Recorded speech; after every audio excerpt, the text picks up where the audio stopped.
La voz de la diáspora venezolana. El espacio semanal pionero, lugar de encuentro de ciudadanos y organizaciones transnacionales de venezolanos, donde se comparten proyectos e iniciativas y se exhiben los logros de la nueva geografía de Venezuela. En el aire desde 2017, a través de rcr750.com, la emisora también pionera de la radio venezolana. Y tras un breve receso, ahora en el canal del Observatorio de la Diáspora Venezolana, conducido por el profesor Tomás Páez y su equipo. Buenas tardes, querida audiencia global. Hoy, como de costumbre, todos los lunes, 12 del mediodía, hora de referencia a Venezuela, en este su espacio, La Voz de la Diáspora. Hoy es 14 de abril, avanza rápido el tiempo. Hay una noticia bueno, Vargas Llosa fallece. Solo nos queda decirle gracias por todo y por tanto. Eh, lo que ha hecho Vargas Llosa, un monstruo de la literatura, pero además un monstruo del pensamiento liberal, de alguien que logra romper amarras con los modelos autoritarios, con los modelos totalitarios de cualquier signo. Hay unas entrevistas buenísimas, las que muestra que no hay ninguna diferencia entre la dictadura de Pinochet, Fidel Castro o Maduro. Digamos, es una crítica a cualquier autoritarismo y es una defensa del individuo y una defensa de la libertad. En esa onda de la defensa de la libertad, el resultado de la elección de ayer no deja de ser satisfactorio, la elección en Ecuador, digo, porque ganó Noboa y perdió la correísta Luisa González, que además hizo algunos comentarios xenófobos en relación con la diáspora venezolana en Ecuador, ¿no? Y eso, la verdad es que con el programa Prometeo que avanzó en Ecuador, la cantidad de docentes universitarios de formación de posgrados y doctorados en los que han participado los venezolanos valen oro. Así que la verdad que uno le parece incomprensible que todavía haya personas como esta señora que es candidata, que fue candidata en Ecuador, a dirigirse así, a ofender además a la diáspora venezolana. Sigue el tema en Venezuela preocupante, los rehenes políticos. El gobierno tiene ahí una máquina giratoria. La suelta uno, entran dos, meten preso a tres, siempre les inventan, pero además sin derecho a la defensa, sin derecho a la presunción de inocencia, sin derecho a nada. Digamos, Rocío San Miguel lleva años, los policías de la metropolitana desde el año 2002, varios de ellos en prisión. Los presos políticos igualmente, digamos, no son presos, son rehenes que el gobierno administra, así como administró a los norteamericanos, a los que apresa, es una cosa tétrica, pero además lo tétrico es que aparecen cuestionando a Bukele, ¿no? Entonces, bueno, cachicamos diciéndole a Morrocoy conchudo, ¿no? Digamos que es el mismo, es la misma actitud o peor, porque además cinismo absoluto. Aparecen defendiendo o intentan aparecer defendiendo a aquello que siempre desconocieron, que son los migrantes venezolanos, cuya existencia negaron. Estamos esperando que se conecte nuestro distinguido invitado que acaba de llegar de un evento en Chile. Pasó por, parece que se quedó en Buenos Aires, le gustó Buenos Aires y va camino de Uruguay, que es el lugar donde vive y ejerce. Él se llama, bueno, vamos a ver si se conecta hoy. De todas maneras, el tema del que vamos a hablar es interesante, pero tiene que ver con derechos humanos y en general los de las diásporas, pero también con el tema de las recientes deportaciones, ¿no?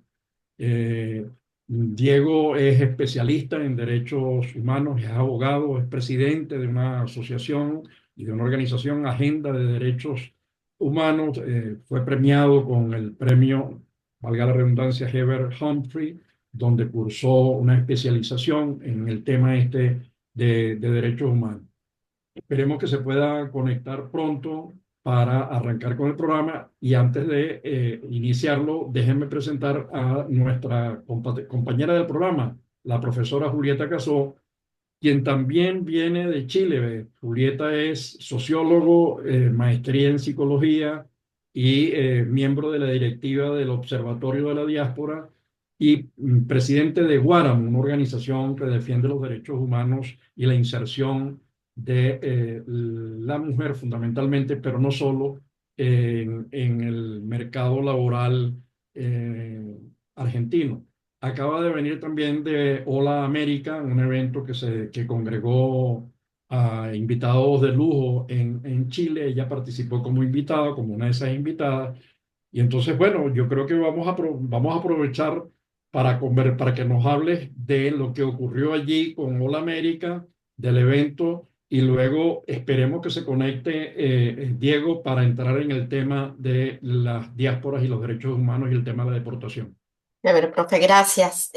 Sí, como usted dice, estuvimos en un evento, había dos eventos esta semana en Chile.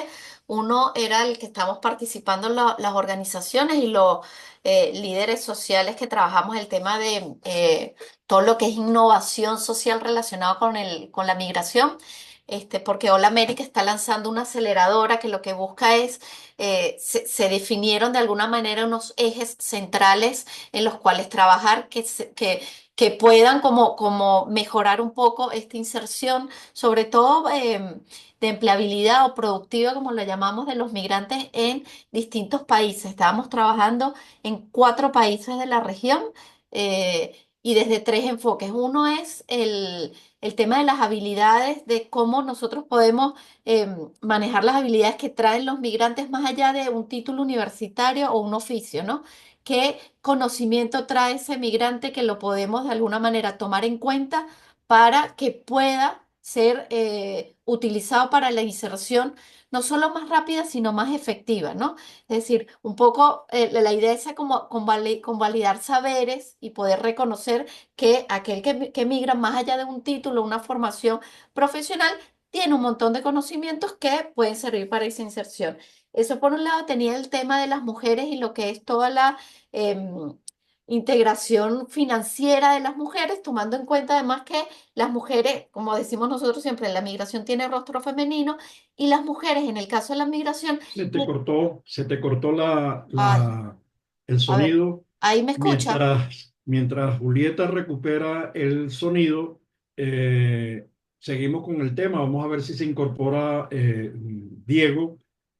El- una de las leyes que nosotros estamos encontrando en el tema migratorio es que en la medida en que crece las restricciones a la migración, aumentan las posibilidades de que florezcan las industrias, lo que llamamos las industrias diaspóricas, lo que es trata de niños, trata de mujeres, eh, porque se hace más difícil el proceso, el flujo migratorio, digamos, se crean obstáculos y restricciones que empiezan a surgir empresas asociadas, digo empresas en el peor sentido del término, por decirlo de alguna manera, son más bien bandas, coyotes que los llaman también, que se encargan de vender la idea de que pueden sobrepasar esos obstáculos y garantizarle a la persona que está interesada en migrar el proceso, digamos, el derecho a vivir o residenciarse en el país al que aspiran llegar, sea el Estados Unidos o sea el Chile. Digamos, en la medida en que hay obstáculos, en la medida en que la política de fronteras, la política migratoria se maneja desde la frontera, y no la visión humana y no la visión de derechos humanos y no el reconocimiento al derecho a la movilidad, en esa misma medida crece las posibilidades de que las industrias de trata de niños, trata de mujeres, mundo de la droga, el mundo de la violencia, florezca y, bueno, eso genere bandas que son, que al final termina siendo el crimen transnacional, ¿no? Entonces, Julieta se acaba de conectar vía celular, pero está muteada. Desmutea el teléfono. A Ahí ver, desmuteé el teléfono, a ver perfecto, si te escucho me perfectamente. escuchan y me ven por la pantalla porque algo pasa con mi celular. Les contaba que lo que buscan algunas organizaciones, en este caso Ashoka, que es la que lleva el programa de Hola América, es poder enfocarse en algunas áreas que les permita ese acompañamiento para los migrantes de una manera más efectiva. Digamos, ya salimos un poco de esa visión un poco asistencialista, es decir, bueno, ¿qué podemos hacer tomando en cuenta más el contexto que se vive hoy en día en el mundo con la migración para que estos procesos de integración sean, de nuevo, más rápidos porque hay un tema de urgencia de poder integrarlos y más efectivos? Entonces, tenemos el tema de las habilidades, reconocer estas habilidades que tienen los migrantes, que traen los migrantes y que aportan al contexto, a la población de acogida, pero además que le permite a la población conocer también, hay un crecimiento ahí porque conocen otras perspectivas, quizás de algunas áreas. El tema de la capacitación en la inserción financiera de las mujeres, ¿no? También como cumpliendo un poco yo lo llamaban como una deuda a veces que se tiene con las mujeres, pero las mujeres pareciera que se quedan en un plano muy de trabajo, de sobrevivencia, es decir, pueden ser, avanzar un poco más, crecer un poco más. Además, hay muchas mujeres que tienen emprendimientos en la migración y que tienen emprendimientos exitosos y es ayudarla a dar como un paso más, ¿no? Y el tema propiamente de la empleabilidad, si es necesario y con todas las tecnologías que tenemos, hablar de un tema de empleabilidad que sea más global, que no sea tan local, ¿no? Entonces, podemos tener, por ejemplo, se asomaba que yo no lo manejo, pero era uno de los grupos, éramos 3 grupos, tema de blockchain, de decir cómo podemos hacer que tú tengas tu currículum, no tengas una validación que te diga, no necesito tantos papeles y tanta de tener en mi país de origen, es decir, algo que pueda democratizar un poco estas condiciones que permitan que el migrante puede insertarse de una manera no, como un poco más rápida que permite que esta integración se dé de mejor forma, ¿no? Eso fue el evento de la América, súper interesante, ya estaremos compartiendo información, la idea es trabajar creo que somos 15 organizaciones que estamos trabajando en estos 3 grupos, ¿no?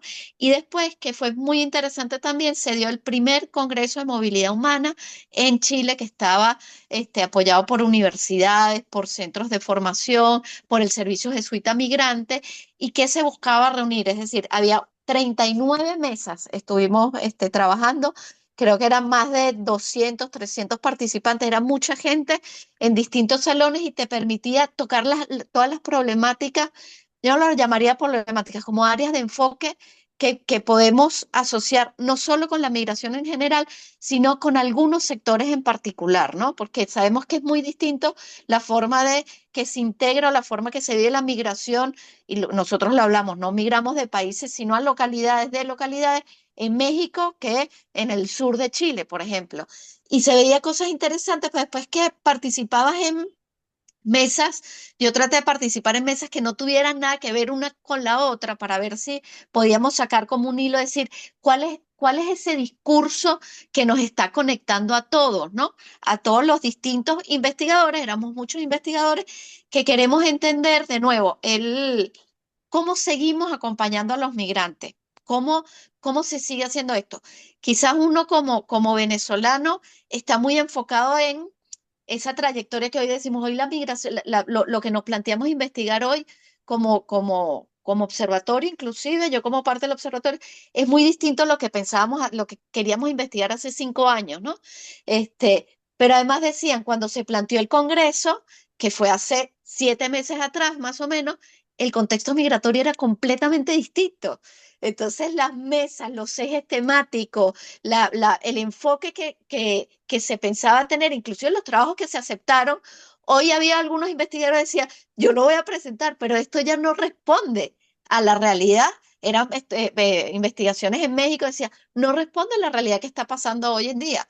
Entonces, es Claro, el dinamismo y la complejidad que puede ser de una semana a otra, tú dices, es otro escenario.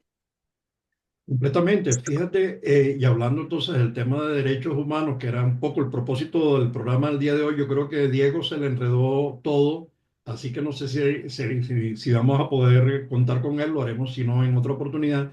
Pero en todo caso, eso último que tú acabas de decir, cambió de un día para otro. A partir del 20 de enero, la migración venezolana, haitiana, cubana, nicaragüense, sobre todo la venezolana, sufrió un duro golpe, que fue que le eliminaron el derecho al TPS, al permiso temporal de protección, que además es un documento legal, digamos, las personas tienen los datos, nosotros hemos hecho varios programas con expertos en el tema, tienen los datos biométricos, la dirección, el teléfono y las presiones que se ejercen sobre ellos son tales que la gente casi que le provoca comprar un pasaje y darle la gracia y salir corriendo, pues, ¿no? Porque por fortuna, las organizaciones de la sociedad civil defensoras de los derechos humanos han logrado aplacar eso. Pero la pregunta que viene ahora, y esto nos lleva al tema del programa de hoy, es, ajá, esas personas que han sido algunas deportadas, pero otras devueltas y otras han tomado la decisión de emigrar antes de ser apresados ellos, ¿no? O devueltos, o los errores que se han cometido con personas que teniendo todos los papeles en condiciones de asilo han sido enviadas a la cárcel de El Salvador. El Salvador se ha convertido en una gran cárcel regional. Entonces uno dice, ¿esas personas para dónde van a migrar? ¿Y cuál es el efecto que esto tiene sobre otros países? Porque, ok, ya no migras a los Estados Unidos, que tampoco es que represente el grueso de la migración, pero representa el 11% de la diáspora venezolana, en el caso de la venezolana. ¿Para dónde van a migrar? ¿Qué otras rutas van a buscar? Pero es que cuando comienzas a buscar rutas te consigues con esta candidata en Ecuador, que por fortuna no ganó las elecciones, o te consigues con en Chile un candidato, no recuerdo ahorita el apellido del, eh, Mm. no recuerdo, que dicen los niños, hijos de inmigrantes en condición de indocumentados, no tienen derecho a educarse. Digamos, ya la cosa es, bueno, Herodes se quedó chiquito, pues, ¿no? Frente las palabras de este candidato, que ni siquiera quiere que los niños estudien, es decir, más allá de que después los puedas deportar o no, pero por lo menos que estudien, que se preparen. Porque al final yo lo que estoy viendo es que la palabra que define mejor lo que está ocurriendo con la diáspora es desaprovechamiento, ¿no? Es eh, no saber utilizar las capacidades. Y cuando tú tienes un montón de médicos que están limpiando carros o coches o vehículos, cuando tienes un montón de ingenieros que no pueden desarrollar empresas de construcción, ni siquiera empresas para atender remodelación de vivienda. Si usted no, eso es desaprovechar esa capacidad. Es decir, ¿cómo es al revés? Si el capital humano es lo más importante, es lo que mueve el capital productivo, las industrias, la manufactura, los comercios, los servicios y el capital financiero, ¿cómo es posible que permitan el movimiento de los dos e impidas el movimiento, frenes el movimiento de quien genera las ideas digamos, es como un contrasentido? Ese es un tema. El otro tema es la cantidad de niños que están migrando solos. Estamos hablando, estaba revisando las cifras de UNICEF. Están hablando de 42 millones de niños y jóvenes en estas condiciones que están siendo afectados. Es decir, tú, en el caso de Estados Unidos, puedes a lo mejor deportar al padre indocumentado, pero el niño que nació tiene nacionalidad norteamericana. Entonces, estás desmembrando familias y eso tiene un impacto humano. Es decir, se está viendo el tema no desde el lado humano, no desde el lado del derecho humano, sino desde el lado, además, fronterizo. Viendo la experiencia de La Guajira, los indios guayú eh, viven en una zona en la que pues, para ellos no existe la frontera. Esa frontera es una ficción. Entonces se mueven entre el Zulia y Maicao y Riohacha sin ningún problema, porque esa es su área de vida, digamos. La frontera es un acuerdo político debido a 500 razones, vaya, eso es parte de la historia. Entonces, tú dices, la deportación, la negación, el desprecio versus la utilización de esa capacidad. ¿Cómo utilizo yo a esas personas que están dispuestas a querer mejorar, a emprender, a ser autónomos, ¿no? Yo no sé cómo lo ves tú, porque yo quería preguntarle todo este tema a Diego, lo de las mafias migratorias, lo de las industrias transnacionales de la trata de niños, niñas, mujeres, antes que hablabas de la mujer. No Ahí, sé ahí cómo. fíjese, yo lo tomo tomo dos ejes. Tengo la página del Congreso aquí abierta, ¿no? Porque me llama mucho la atención. Había un enfoque también en derechos humanos y parte de la narrativa es decir, ¿cuándo pensamos en derechos humanos? Cuando vemos que algo viola los derechos humanos o tenemos que de nuevo traerlo a agenda y decir, los derechos humanos, se tiene que hablar todo el tiempo de los derechos humanos porque tenemos que tener, digamos, lo tenemos que tener al tanto para que no lleguemos a preocuparnos. Es como un tema de salud, no lleguemos a preocuparnos cuando falta, ¿no? Usted hacía el ejemplo de lo de los niños. Eso es algo tan terrible y que un montón de personas no se dan cuenta, pero tú castigas de alguna manera al indocumentado, lo castigas porque estás indocumentado y por eso yo te voy a sacar, que además ya lo hemos visto en distintos programas anteriores, que no es que estén indocumentados, pero vamos a suponer, agarrando como el ejemplo más grande, son personas que están en condiciones de irregularidad. Entonces, tú estás a un niño que nació en tu territorio, que es tu nacional, se están planteando inclusive que no pueden tener la nacionalidad, que tienen que tener la nacionalidad del país de sus padres. Entonces, estás jugando de alguna manera con, como usted decía, romper una familia, pero además todo el esfuerzo que tú estás haciendo, porque ese niño lo tienes que ubicar en algún lado, será un hogar transitorio, tendrás que poner un sitio, digamos, no sé si llamarlo un orfanato migratorio, pero tienes que hacer un montón de cosas que te quita tiempo, que te quita recursos, cuando lo podrías decir, dejo a esta familia acá, que ya tienen un hijo acá, y les doy la posibilidad para que se integren. Entonces, lo que ellos veían, y había tres mesas importantes: regularidad migratoria, como la importancia y la responsabilidad que tenemos desde los migrantes, las organizaciones, el gobierno local y las organizaciones o instituciones que trabajan con esto, de hacer que esa regularización migratoria sea posible, no quede únicamente en una ley, decir, bueno, ustedes tienen que cumplir esto y esto y estos pasos. Y sí, pero si me tardo tanto en esa cantidad de pasos que tengo que cumplir, se me va un año de vida y ese año de vida tengo que hacer algo. Y viene como las consecuencias, ¿no? Después había una mesa muy interesante que vuelve a lo mismo, si lo queremos, digamos, hilar con el tema de derechos humanos, que era seguridad y control fronterizo. Y de nuevo, y lo hemos visto nosotros con otros invitados, es el tema de la frontera como un lugar particular donde pareciera que había no solo que tener más control, sino que es donde se da mayor irregularidades. Y no necesariamente es así. De nuevo, ¿qué podemos nosotros valorar de aquellos territorios que se encuentran de lado y lado? Porque es donde empieza un país, donde termina el otro. Es decir, es algo que está marcado. Si está saliendo de un país al otro, tienes como una visión. ¿Cómo podemos hacer para que en esos lugares se hable más desde la parte de derechos humanos y logremos nosotros, como la puerta de entrada a poder hacer una experiencia migratoria que sea positiva para el migrante y para la sociedad que está recibiendo? Claro, porque fíjate, lo que yo percibo es que de un lado, los países de origen, y en el mundo académico se trabaja mucho la migración como calamidad, ¿no? La migración como flujo, la migración como pérdida, cuando en realidad es ganancia, en la medida en que obtienen nuevas competencias, lengua, cultura, identidades, amplía formación, etcétera, ¿no? Luego, la visión de la deportación, la exclusión, el requisito de frontera como visto nada más como un tema legal, digamos, como un tema de papeles. Tienes documento de identidad, tienes la visa, pero no los estás viendo como personas y no los estás viendo peor que eso, no estás viendo como el capital humano, Como porque recurso incluso humano. es que el recurso pareciera para algunos, a mí no tengo ningún problema con la palabra recurso, sino como, si, no, como capital, como Utilitario. ideas, conocimientos, innovación.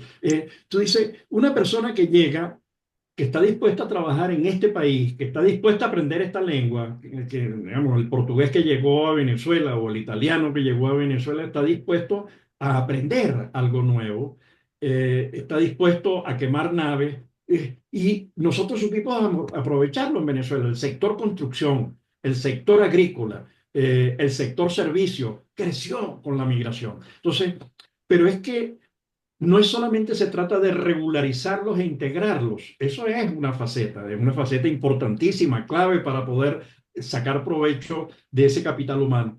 Es que además le permite tener la capacidad de internacionalizar las empresas e instituciones de su país. Si yo tengo, tú que estás en Argentina, si yo tengo allí gente que se conecta a sistemas de distribución y venta de vino, un país productor de buen vino como Argentina, tú dices, bueno, a lo mejor hay algún venezolano capaz de conectar esa capacidad, o en el mundo agrícola, que ya no solamente el producto, sino el conocimiento, la tecnología, esa experiencia que ya tiene Argentina, o que tiene Chile, o que tiene cualquier otro país en cualquiera de las áreas, es poder aprovecharlo no solamente, mira, alguien que llegó, a quien yo debo regularizar, a quien trato como ser humano, a quien le doy los papeles, a quien, porque sé que además su inversión, pago de vivienda, mejora.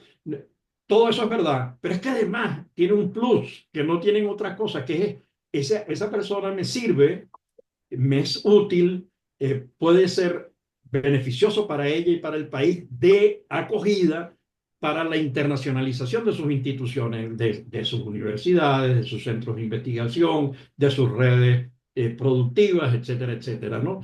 Entonces, yo a veces en el discurso siento que hay que cuando tú hablas del tema, cómo lo defiendes todos los días, pienso en el tema de la democracia. La democracia no es algo que está dado, la democracia es algo que hay que defenderlo y crearla y co-crearla todos los días. Igual es el tema de los derechos humanos, eso hay que defenderlo, crearlo, construirlo a diario. Es decir, no te puedes dejar pasar ni siquiera las mínimas cosas. Cuando tú dejas pasar que algo ocurra para evitar problemas, tú dices, no, la democracia tiene unos ciertos valores y unos ciertos principios, y hay mucha gente que la asedia y la quiere eliminar y la quiere sustituir, que son las autocracias que están creciendo en el mundo, ¿no? Por desgracia.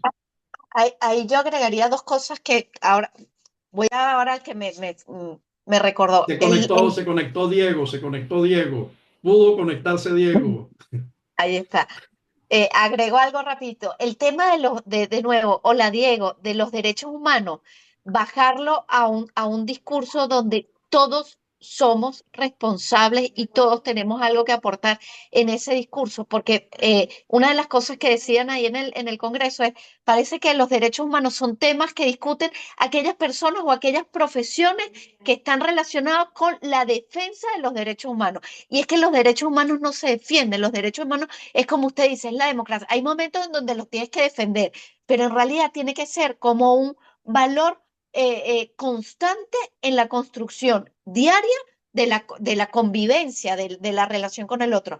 ¿Por qué lo pone en tela de juicio la migración? Porque es que es más fácil, de alguna manera, si lo queremos ver explicado inclusive para niños, es más fácil llevarte bien con el que te cae bien, al que quiere. Lo complejo y donde se pone tela de juicio todo este tema de los derechos humanos, por seguir el tema que estamos hablando, es cuando tengo que entender esa cultura que está llegando, que no la entiendo siempre, y esa cultura tiene que entender, me pone a mí en tela de juicio y dice, ¿cómo tengo que hacer yo para poder mantenerme dentro de este margen de los derechos humanos y poder aplicar esto en un contexto que es cambiante, que es desafiante, que es dinámico, como lo que está pasando hoy en el tema migratorio? Y sumo una cosita más y ya dejamos a Diego. El tema de la regularidad migratoria, cuando yo entré a esa mesa, lo primero que uno piensa, esto es un tema de abogados, esto es un tema legal. Y te das cuenta que si nosotros de nuevo bajamos ese discurso, ¿no?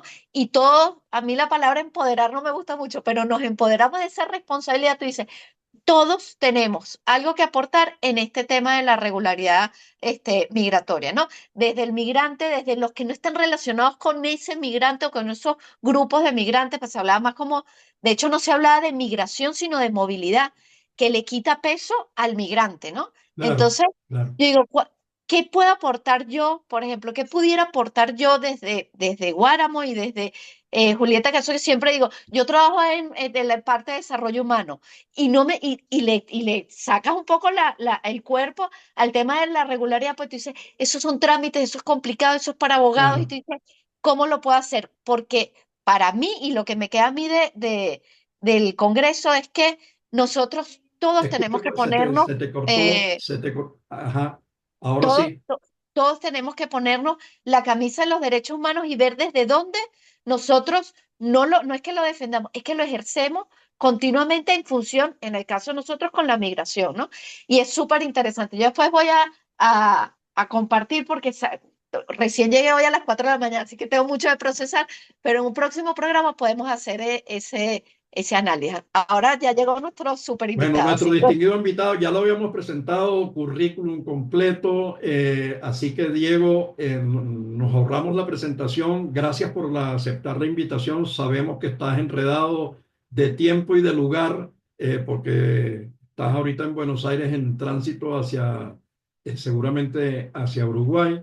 Entonces, bueno, el tema es cómo estás viendo tú todo lo que está ocurriendo en Latinoamérica. Nosotros hablamos hace poco de las deportaciones. Esas deportaciones van cerrando el paso no solamente a la migración venezolana, a la de Centroamérica, a la nicaragüense, a la cubana, pero eso está ejerciendo presión sobre México, eso a su vez ejerce presión sobre Centroamérica, eso va a ejercer presión porque las razones por las que la gente migra permanecen sobre otros países de la región, y en otros países de la región hemos visto candidata correísta en Ecuador atacando a los venezolanos, hemos visto a candidatos en Chile. Entonces, para ser corto, es conocer de un experto que trabaja el tema y que además se preocupa y se ocupa del tema. ¿Cómo estás viendo tú el asunto, Diego? Gracias. Bueno, Tomás, muchas No te gracias. escuchamos. Ah, Ahora sí. ahora sí. Ahora sí. Bien, bueno, muchas gracias por la oportunidad de poder utilizar este espacio. Cuando haces un movimiento, no se te escucha. ¿Ahora? ¿Me escuchan bien? No. No. ¿Ahora? Ah, estás muteado. Ahora no. yo lo escucho Dale. bien, yo ahí ¿Ahora lo sí? escucho bien, ¿no? Bueno, hemos tenido problemas mira a ver si logras hablar, 1, 2, 3. Diego. 1, 2, Hemos tenido problemas de conexión el día de hoy. 1, 2, Por 3. un lado con Yo lo Julieta. escucho, yo escucho a Diego. ¿Tú me escuchas, Diego? ¿Tú escuchas Yo a Diego, escucho, Julieta? yo sí. Entonces no soy yo, Puede ser. Si seré quieres. yo el causante Creo que, del... creo que es usted. Capaz, capaz que sí. Pero bueno, más o menos para redondear un ¿Tú me poco. escuchas, Julieta? Sí, Sí. te estamos escuchando. Yo ahorita escuché, sí, creo que si te colocas como más a tu izquierda y hay algún tema, Diego, a ver si es por ahí por el sonido. A ver, ahora. No, no. ¿No? ¿No te escuchan? ¿No me escuchas nada? Profe, Ay, Dios mío, ahí yo me creo que vamos a escucha. tener que hacer un nuevo programa con Diego, porque hemos tenido problemas de conexión, problemas eh, Sí. Ahora, de pero no me escuchas sonido. nada. Qué lástima. Qué lástima, porque además el tema es tan actual y tan... ¿Tú me escuchas, Diego? Yo sí te escucho. Yo sí te escucho bien, fuerte y claro y suena. Ahora te estamos escuchando. Ah, Quédate ahí. bien, genial. Ahora, bueno, más básicamente para entrar como en el tema, gracias por la oportunidad de poder traer este tema a colación, este tema a debate. Es un tema que está cruzando todas las Américas y está cruzando el mundo entero. Me encanta que la introducción la haya dado por lo menos Julieta desde los derechos humanos y del derecho internacional de los derechos humanos, porque creo que es la piedra angular de todo esto. La migración sí está atravesando esto y está desafiando el derecho internacional de los derechos humanos Y me voy a enfocar en tres ideas fuerzas o en tres puntos álgidos. Primero, los solicitantes de refugio. sonido. Nada, no se escucha, ¿no? Ahora sí, ahora sí. Primero, el tema de los solicitantes de refugio y los refugiados con el principio de no devolución. Este principio está siendo vulnerado, está siendo menoscabado, está siendo desobedecido por todas estas decisiones que se están tomando de deportaciones express a otros países. Y acabo de tomar el atrevimiento de nombrar el caso de un caso que se está llevando ante la Corte Interamericana de Derechos Humanos, que es el caso Ghassandaneh versus Panamá, que son el grupo de migrantes de Irán, de Camerún, de Afganistán, de otras naciones que fueron deportados desde Estados Unidos a Panamá para que Panamá pueda llevarlos a sus países de origen. Y aquí estaríamos incurriendo en la responsabilidad internacional de dos estados de violentar y de menoscabar ese derecho de no devolución de estas personas migrantes, de estas personas solicitantes de refugio que solicitaron refugio hace años en Estados Unidos, que no fue un refugio concedido, que no fue un refugio que terminó en buenas decisiones y que se está violentando esa salida express de estas personas a un tercer país y que este tercer país sea el que violente ese ejercicio. Hay un grupo de abogados bastante grande que está haciendo que el sistema interamericano actúe y que el sistema interamericano le pida a Panamá que restablezca los estándares y principios y garantías mínimas que debe tener cualquier persona, cualquier ser humano frente a procesos migratorios, porque bueno, esto es un sistema interamericano bien desarrollado y robusto que tiene que garantizarle estándares de vida y bienestar a estas personas. Luego tenemos dos grupos más que hay que separar también. Los llamados criminales o personas que han delinquido dentro de los Estados Unidos o fuera de los Estados Unidos, es decir, que están acusados de pertenecer a una mara o de pertenecer a un grupo criminal organizado como el Tren de Aragua. Y que estas personas están siendo deportadas de manera express para centros de penitenciarios de alta o máxima seguridad en El Salvador, específicamente Tecoteluco. Es uno de los centros de detención que está albergando cientos de personas de El Salvador y de Venezuela allí. Frente a esto, también hay que pararse en un principio que es básico en el derecho penal, que es el tema de la jurisdicción. ¿Dónde estas personas cometieron delitos y dónde deberían ser juzgadas y qué justicia se declara competente para juzgarlos? Porque acá estamos viendo procesos express que bajo una lógica de criminología muy antigua, o sea, basada en un tatuaje, basada en una expresión física, basada en un arquetipo criminal, están siendo express, subidas en un avión express y llevadas a un centro de máxima seguridad sin ninguna de las garantías mínimas de proceso. No hay debido proceso en esto, no hay garantías para estas personas y están llevadas a otra jurisdicción que tampoco es competente para esto. Y hay antecedentes gravísimos en el tema de derechos humanos y la historia de América Latina con respecto a estas cooperaciones internacionales en el tema de seguridad. Y voy a nombrar algo que nos une en el sur a muchos, que fue la Operación Cóndor. Esto nos une y hay antecedentes muy graves sobre esto y esto también tenemos que verlo desde este punto. Y el tercero son todas las personas migrantes solicitantes de refugio en estos países que no están acusadas de ser criminales, sin embargo, sufren un proceso de deportación masivo que también violenta sus derechos y está violentando y separando a familias en toda América Latina y cuánto se prestan los países receptores o los países de tránsito para esta movida de deportaciones masivas. ¿Qué tenemos acá en cuenta? Tenemos un cambio en enero político. Y ese cambio en enero político hizo que todos los países también cambiaran su política migratoria. Y acá es momento de que nosotros nos centremos, por lo menos como sociedad civil y como abogados de defensa de derechos humanos y como abogados de personas que están siendo vulneradas y necesitadas, que nos pongamos las pilas y nos centremos en el tema del derecho internacional de los derechos humanos y en una migración segura, ordenada y regular.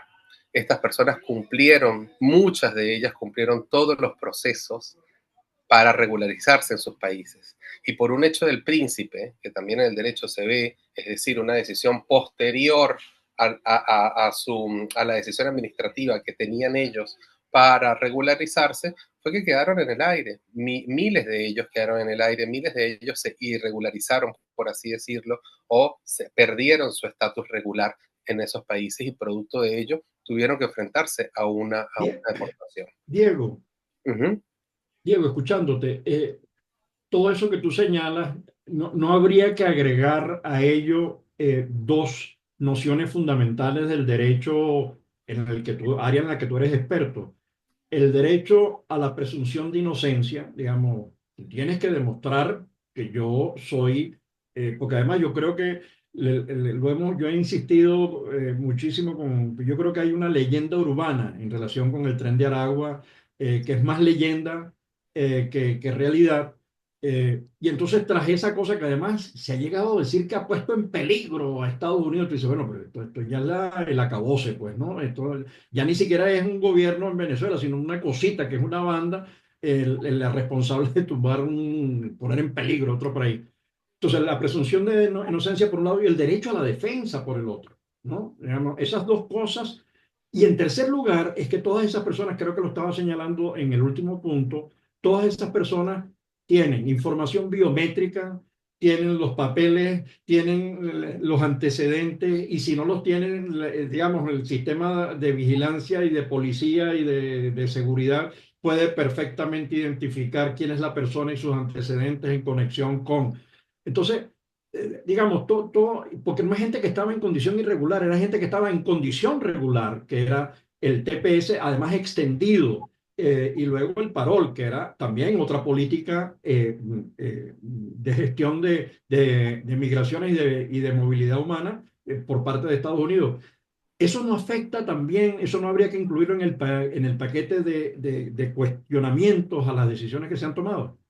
Sí, exactamente. Todo viene a ser esa consecuencia del cambio de decisión política de enero y de cómo le afectó la vida a estas personas, pero también cómo las garantías del debido proceso, de la presunción de inocencia,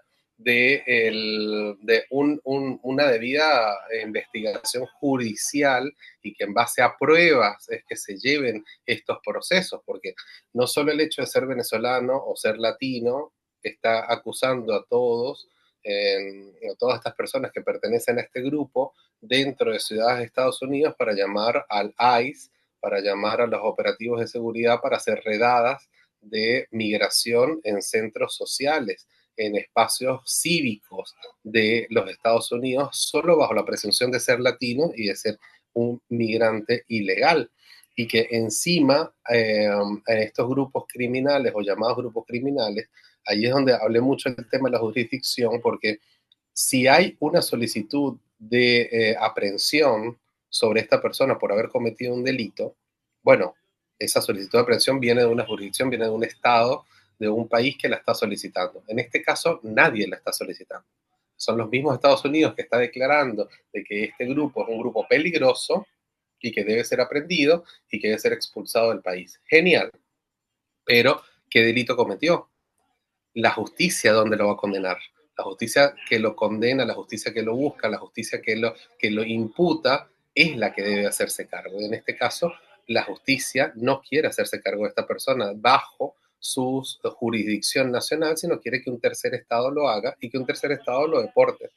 Entonces, aquí estamos frente a muchas irregularidades jurídicas e internacionales y que se ha prestado para otros países. Se me perdió un poco el sonido. Sí, ahora, ¿me escuchas bien? Julieta, ¿sí me escucha bien? ¿Tú escuchas, Julieta? Okay. Yo escucho. Y en ese caso como tan terrible, tenemos esta presunción que pudiéramos estar presentes frente a algunas características del derecho penal del enemigo, en donde configuramos dentro de una sociedad a un grupo dentro de esa sociedad que está luchando uno contra el otro, o uno está satanizando al otro por el hecho de haber migrado. Creo que es uno de los puntos más duros de la migración, por lo menos en los últimos 100 años, de cómo se ha criminalizado la migración en estos últimos meses, ¿no?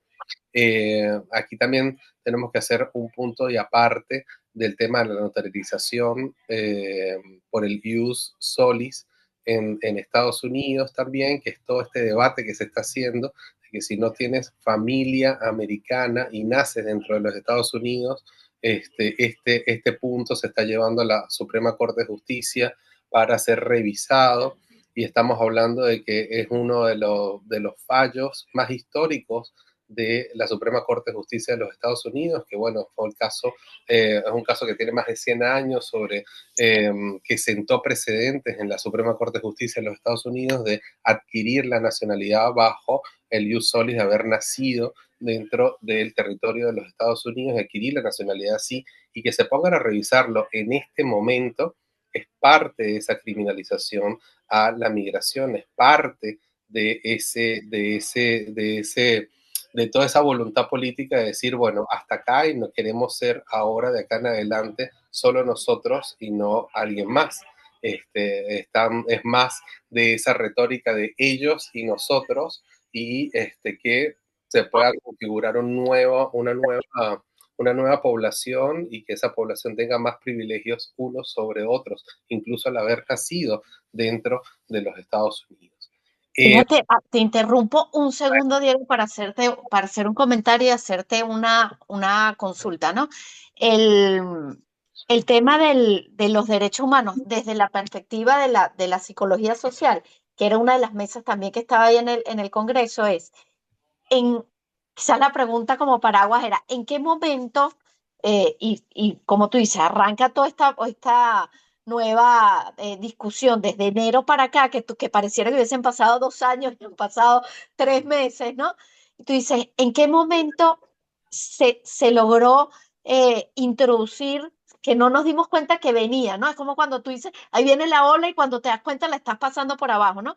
¿En qué momento se dejó de lado ese discurso de decir, las personas que migran son seres humanos que se están trasladando, y se empezaron a hacer, que se hace claramente, y es como que dos bandos, pero además que las personas que antes ni siquiera veían los dos bandos, porque no todo el mundo, no la mayoría de la población está en contra de la migración o tenía una perspectiva, pues cree que hay digamos, un brote gigante de xenofobia, y tampoco es cierto, ¿no?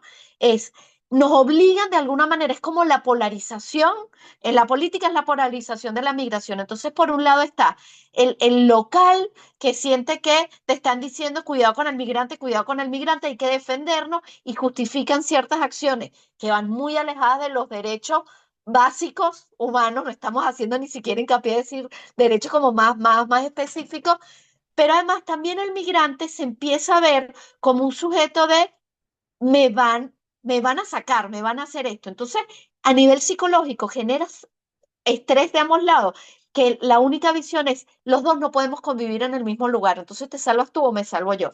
Y voy a sacar una referencia rápido. En Chile, que hay un tema fuerte con los venezolanos, tú te montabas en un Uber y la persona te decía, a mí me da miedo hablar, porque ahora con todo este discurso, ya veníamos así, después de lo que pasó con George Harris, a mí me da miedo hablar, y entonces yo estoy enojada porque veo que se monta un chileno y yo digo, él me va a tratar mal. Entonces, estamos continuamente en un momento donde estamos generando a nivel psicológico. Yo pongo siempre el ejemplo, es muy ilustrativo, cuando veíamos la película Tiburón, que te ponían tan, tan, tan, tan, tan, y tú podías salir el tiburón o podía salir Flipper, y tú lo que querías era matar eso que iba a salir del agua, ¿no? Y estamos cayendo en eso. ¿Cómo? Yo tengo más o menos una idea cómo lo hacemos desde la psicología, que es un trabajo más de cambio narrativo, de conciencia. ¿Cómo lo defendemos de los derechos humanos? Porque, de nuevo, cada uno se pasa. Yo tengo el derecho de que en mi país no haya criminales y los migrantes son criminales. ¿Cómo, desde ahí, desde la organización que tú tienes, cómo lo logramos poner otra vez en el tapete? Si me logro explicar, pues es complejo, uno lo ve y tú dices, pues llega un momento y tú dices, cada uno, estando equivocado, tiene razón en su discurso, porque te hicieron creer que eso era así. Y en Sí, cuestión de meses, ¿no? Cambió. Exactamente, ahí tocaste varios puntos, pero para responderte lo último, yo creo que el litigio estratégico es la solución en este momento de poder unirse con las coaliciones de abogados de cada uno de los países que trabajen con temas de derechos migrantes y derechos de refugiados y revisar cuáles son los compromisos de cada uno de los países que se están prestando para esta jugada de cooperación internacional y ponerlos en tela de juicio frente al sistema interamericano. Este caso que les estoy nombrando, que es contra Panamá, hay un caso similar a El Salvador de una coalición de abogados que dijo representar a estos ciento y tanto de migrantes, 112 migrantes de diversas nacionalidades, y tocarle la puerta a El Salvador, tocarle la puerta a Panamá y decirle ustedes son estados que pertenecen al sistema interamericano, que firmaron y ratificaron la Convención Americana de los Derechos Humanos, que tienen todas las sentencias de la Corte Interamericana que hace que tengan efectos erga omnes en todos los países y que ustedes son responsables por generar y garantizar los estándares de vida de estas personas migrantes y que no pueden sencillamente subir un avión a una persona de Irán a Irán frente a una pena de muerte o Afganistán a una pena de muerte, que es lo que querían hacer, encerrarlas en un hotel sin que hablaran con ningún periodista, no darles documentos de identificación, mantenerlas en un limbo jurídico y migratorio, es decir, esta persona estaba hoy en los Estados Unidos, la subieron a un avión, la pusieron en Centroamérica, en otra jurisdicción y sin estatus migratorio definido. Esas son las cosas que digo, bueno, estos abogados, gracias, que se movieron y pudieron hacer estos casos en el sistema interamericano, que son casos que nos van a dejar mucho precedente, sobre todo para actuar y decir, bueno, acá hay voluntad política, pero también un sistema jurídico de defensa y de respuesta que va a exigirle a los estados que tienen que cumplir mínimamente los estándares con todos nosotros, sin importar que seamos o no nacionales del sistema interamericano. Y por eso quería como separar esos tres grupos, pues. Los que fueron a las prisiones de máxima seguridad, que no son solamente El Salvador, también tenemos Guantánamo, que Guantánamo da para un programa entero, y también tenemos todos aquellos que fueron a El Salvador y Panamá y que tienen un estatus jurídico diferente, pero que no están en un centro de detención, y toda esta movida que se hizo con el tema de pertenecer o no a esos grupos criminales y la forma en que se determinó que estas personas pertenecían o no, y todos los errores que se han cometido, porque se han llevado personas que tenían muchos más años en estos países perteneciendo a una comunidad solo por el hecho de ser latino. Y en ese tema de ellos contra nosotros, y en el tema psicológico, tenemos que despertar mucho el alerta de que no podemos tener este sistema de denuncia en una escuela, en una iglesia, el domingo que van para misa, entonces que hagan una redada en la iglesia donde dan la misa en español, o en la escuela donde van los latinos, o en universidades. Y acá en universidades voy a conectar a otros países porque es parte de la política internacional de esta movida. No tenemos que dejar de lado una Alemania con el AfD y con toda su política antimigratoria que ganó. No podemos dejar de lado toda la política antimigratoria que están llevando algunos partidos políticos de Francia o España o Italia.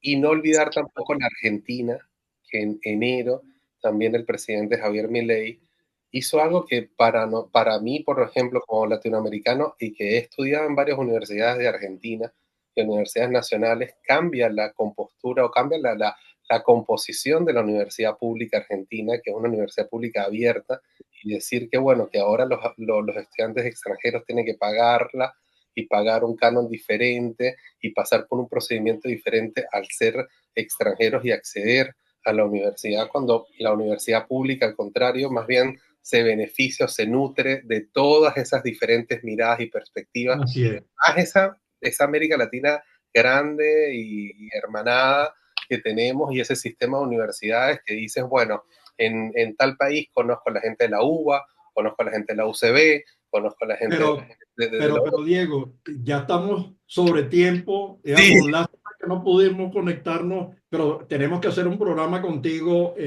muy pronto sobre este tema, porque es que además tocaste lo último, la educación. La UNESCO acaba de hacer una iniciativa en la que participamos eh, en 7 países para determinar las mejores políticas que garanticen la prosecución de los estudios de los migrantes, de los estudios de educación superior. Oye, esa reflexión, el momento, hay iniciativas en la OIT para cómo pensar y beneficiarse en el proceso de integración, el hecho de tener migraciones de colombianos, de haitianos, de venezolanos, bueno, cómo hacer de brasileros, cómo hacer para aprovechar esto para integrar regionalmente. Yo creo que ese es un reto, pero tenemos que cortar. Desafortunadamente, estamos ya sobre tiempo, Diego. Lástima que no te pudiste conectar antes, pero qué bueno que pudimos aprovecharte en esta otra mitad del programa. A nuestra querida audiencia global, muchas gracias por acompañarnos en este su espacio La Voz de la Diáspora. A Julieta, por supuesto, nuestra compañera de programa. Y a Diego, no sé si quieres decir chao, Diego. Muchísimas gracias a todos. Muchísimas gracias a todos y Nos nos vemos. vemos pronto. Ahora Un quedó, digamos, abrazo. esto fue como un abreboca, ahora quedó para el próximo programa. Gracias, Gracias. Diego. Vale, Feliz Gracias. tarde. estén Chao, bien. chao. Chao.